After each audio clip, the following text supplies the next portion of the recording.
Everyone, most welcome to this channel. TGT science की preparation में आज डिस्कस करेंगे कुछ क्वेश्चन और उन्हीं क्वेश्चन की सहायता से हम डिस्कस करेंगे एक टॉपिक को जो कि हमारे सिलेबस में है टीजीटी साइंस में, वर्क, एनर्जी एंड पावर, कार्य, सामर्थ्य और ऊर्जा। तो देखिए, पहला क्वेश्चन जो है डिस्कस कर लेते हैं। एक हल्के तथा एक भारी पिंड का संवेग जो है समान है, किसकी ऊर्जा अधिक होगी? यहाँ पर आपको क्या दिया गया है? यहाँ पर आपको दिया गया है मोमेंटम, यानी संवेग बराबर है। तो अब मोमेंटम का फॉर्मूला हमारे पास क्या होता है? मोमेंटम का फॉर्मूला होता है हमारे पास P equal to m v. आपके पास P सेम दिया गया है, संवेग बराबर दिया गया है। v यहाँ पर पूछा है आपसे कि कितना होगा, किसका ज़्यादा होगा, और यहाँ पर m की वैल्यू एक की ज़्यादा है, एक की कम है। तो हमें पता है v इज इक्वल टू क्या हो जाएगा, p अपॉन m। तो जिसका m कम होगा उसके लिए v ज़्यादा आ जाएगी, ठीक है, क्योंकि ये नीचे है डिनोमिनेटर में। तो v ज़्यादा किसके लिए होगी? जिसका m कम होगा, यानी हल्के पिंड की जो ऊर्जा होगी वो अधिक आ जाएगी, क्योंकि हमें पता है ऊर्जा यानी हाफ एम वी स्क्वायर, ये v पर डिपेंड करती है और v ज़्यादा आ जाएगी यहाँ से, तो इसीलिए उसकी जो एनर्जी है, काइनेटिक एनर्जी है, वो भी ज़्यादा होगी। तो इसका आंसर हो जाएगा फर्स्ट। सेकेंड, टक्कर के बाद जब दो वस्तुएं परस्पर जुड़ जाती हैं तो ये टक्कर कैसी होती है? मान लीजिए एक बॉडी जो है इधर से आ रही है, एक इधर से आ रही है, और टकराने के बाद, कोलिजन के बाद एक ही बॉडी बन जाती है, तो ये कैसा होगा? ये इलास्टिक कोलिजन नहीं होगा, ये इनइलास्टिक कोलिजन होगा, यानी अप्रत्यास्थ यहाँ पर टक्कर होगी।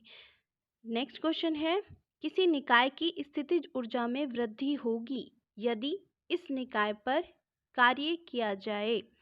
तो देखिए, संरक्षित बल और असंरक्षित बल की जब हम परिभाषा पढ़ते हैं, यानी कंजर्वेटिव और नॉन कंजर्वेटिव फोर्स की जब हम पढ़ते हैं, तो हम देखते हैं कि अगर मान लीजिए घूमने के बाद, किसी एक पाथ को कवर करने के बाद किसी बॉडी की जो एनर्जी है, काइनेटिक एनर्जी है, वो सेम होती है, तो वहाँ पर कंजर्वेटिव फोर्स होता है, और अगर सेम नहीं होती तो वहाँ पर नॉन कंजर्वेटिव फोर्स होता है।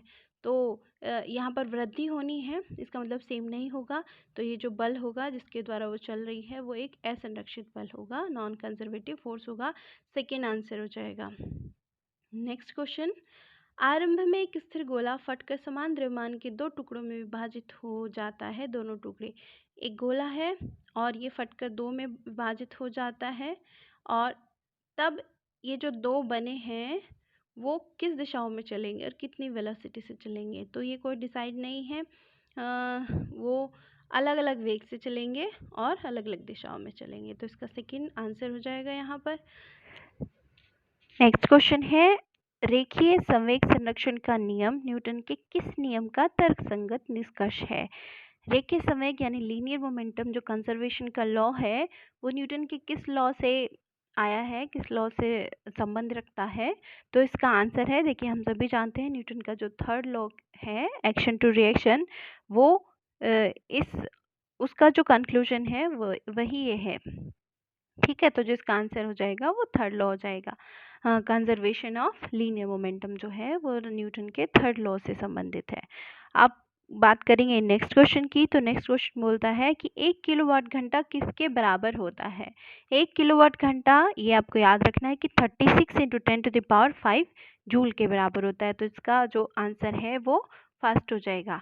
नेक्स्ट क्वेश्चन की बात करेंगे, यदि किसी पिंड के संवेग में 50% वृद्धि होती है तब इस पिंड की गतिज ऊर्जा में कितनी वृद्धि होगी? आपको कोई बॉडी दी हुई है, उसका आपको मोमेंटम दिया हुआ है कि उसका मोमेंटम 50% बढ़ जाता है, संवेग में 50% वृद्धि हुई, तो पिंड की गतिज ऊर्जा में कितनी प्रतिशत वृद्धि होगी? प्रतिशत में आपको आंसर यहाँ पर देना है। इस प्रकार के क्वेश्चन आपके टीजीटी साइंस के क्वेश्चन पेपर में देखने को मिलते हैं। तो ये न्यूमेरिकल है। चलिए स्टार्ट करेंगे, किस तरीके से आपको इसको डील करना है। इसके लिए आपको पता होना चाहिए कि मोमेंटम का फॉर्मूला क्या होता है, काइनेटिक एनर्जी का फॉर्मूला क्या होता है, उसी से आप थोड़ा सा मैथमेटिकल स्किल्स लगा करके इसको सॉल्व कर पाएंगे। तो चलिए स्टार्ट करेंगे कि कैसे हम इसको सॉल्व कर सकते हैं। तो देखिए, आपको क्या दिया है? आपको दिया है कि लीनियर मोमेंटम आपके पास है P is equal to mv, हम सभी जानते हैं ये होता है। और काइनेटिक एनर्जी जो है k इज इक्वल टू होता है हाफ mv², ये भी हम जानते हैं। अगर हम इसको मोमेंटम की फॉर्म में लिखने लगे तो ये हो जाएगा हाफ 2m, यहाँ पर आ जाएगा p²।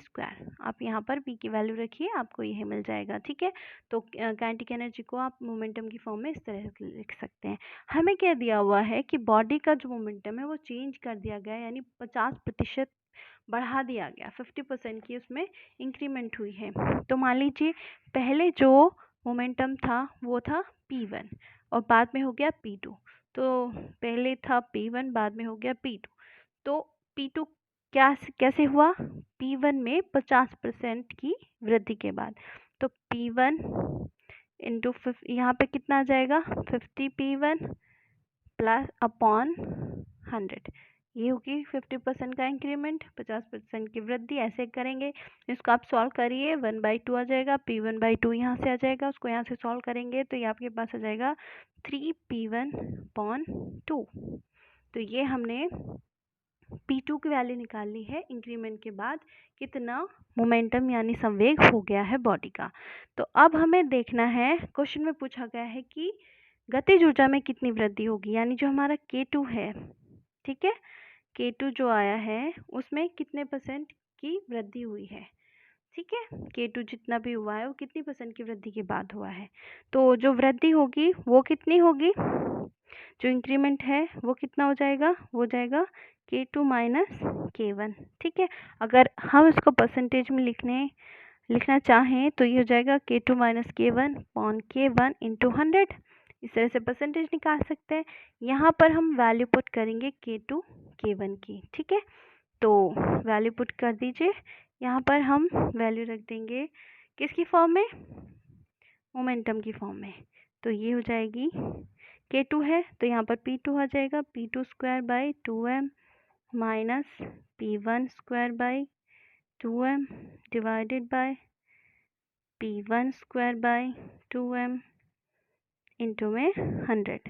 ये सब कैंसिल आउट हो जाएगा तो ये आपके पास बचेगा p2² minus p1² divided by p1² into 100।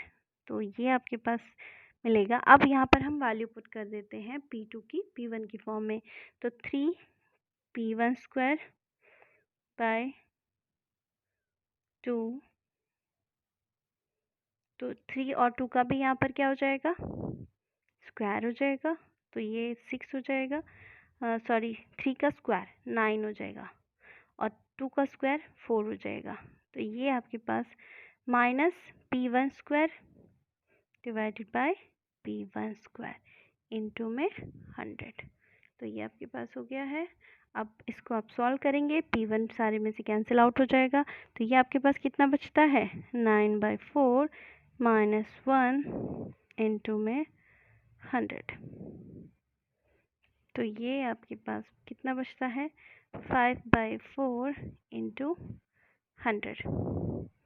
तो इसको आप सॉल्व करेंगे, यहाँ से आएगा 25, यहाँ से आएगा कितना, 125। तो आपके पास क्या आंसर आया, 125%।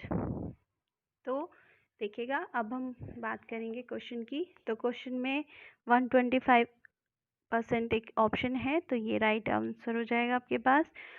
तो इस प्रकार से आपको जो आपके पास नॉलेज है, जो आप फॉर्मूले जानते हैं, उन सबको लगा करके आपको न्यूमेरिकल सॉल्व करने हैं। टीजीटी साइंस में इसी प्रकार के न्यूमेरिकल आपको देखने को मिलेंगे, जो कि आप डायरेक्ट कहीं से भी नहीं आपको मिल सकते हैं किसी बुक्स में। तो इन सब में आपको अपने स्किल्स का यूज़ करना है, जो आपकी नॉलेज है, जो आपके फॉर्मूले जो याद हैं, उन सब का आपको यूज़ करना है। ठीक है, तो नेक्स्ट क्वेश्चन की बात करते हैं। नेक्स्ट क्वेश्चन है, एक रेलगाड़ी v वेग से चल रही है, v वेलोसिटी से चल रही है, इस पर F बल कार्य कर रहा है, यानी फोर्स जो है F है, तो इस पर लगी शक्ति क्या है। यानी यहाँ पर आपको क्या करना है, पावर, शक्ति यानी पावर का डायरेक्ट फॉर्मूला पता होना चाहिए। तो पावर हमें पता है क्या, पावर का डायरेक्ट फॉर्मूला होता है P = W/T। ठीक है, तो कार्य करने की जो दर होती है उसको हम पावर कहते हैं। अगर यहीं पर हम इसको सॉल्व कर लें तो P इज इक्वल टू क्या होता है, P इज इक्वल टू होता है W/T, यानी कार्य करने की दर। ठीक है, तो अब यहाँ पर W का हम फॉर्मूला रखते हैं। W का फॉर्मूला क्या होता है, P F x cos theta और डिवाइडेड बाय T। और ये क्या होगा, जो डिस्प्लेसमेंट है उसको हम टाइम से जब हम डिवाइड करते हैं तो हमें क्या मिलता है, वेलोसिटी मिलती है। हमें पता है वेग बराबर क्या होता है, तो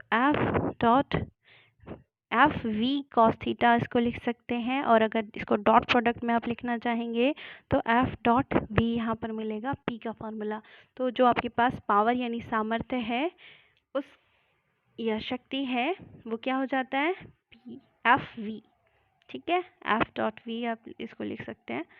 तो ये आपके पास आंसर हो जाएगा फर्स्ट। तो इस प्रकार से आपके पास क्वेश्चन आने वाले हैं। इस वीडियो में जो क्वेश्चन हमने डिस्कस किए हैं, अगर वो आपको क्लियर हुए हैं और इस वीडियो से आपको कुछ हेल्प मिलती है तो प्लीज़ कमेंट सेक्शन में कमेंट करके ज़रूर बताइएगा कि अगर आप इस पेपर की तैयारी कर रहे हैं, टीजीटी साइंस की प्रिपरेशन कर रहे हैं और इस वीडियो से आपको हेल्प मिल रही है, तो हम पूरा जो सिलेबस है उसको डिस्कस करेंगे, उसकी जो थ्योरी है उसको डिस्कस करेंगे और जो न्यूमेरिकल्स हैं उनको सॉल्व करेंगे। तो कमेंट सेक्शन में बताइएगा और हमारे चैनल को सब्सक्राइब ज़रूर से ज़रूर कीजिएगा, जिससे कि पूरा सिलेबस हम यहाँ पर डिस्कस कर सकें, समझ सकें और मिलकर तैयारी करें। Thank you so much for watching.